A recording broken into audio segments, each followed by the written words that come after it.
Gencenağı jakşı ünü özünün öneri bilen belgili olgan jigitke ırgese endiriz. Kalçak olsunuzlar.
Çok rahmat olganlar.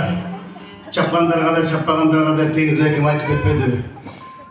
Çapqandardın ömürü uzun bolsun. Şu tilegenimiz şöyle. Anan çapqagandardın ömürü andan da uzun bolsun. Hazır bolsa, kийинки чыгарма, аткарыла турган чыгарма мына ушул эки азаматтын аткаруусунда болот. Экөөнүн автору экөө. Обонун Теңиз Байкем жазган, сөзүн биздин Телкебиз жазган. Эми сөзүн да уккула, анан обонун да уккула, анан ойлошула ушул экөөлөр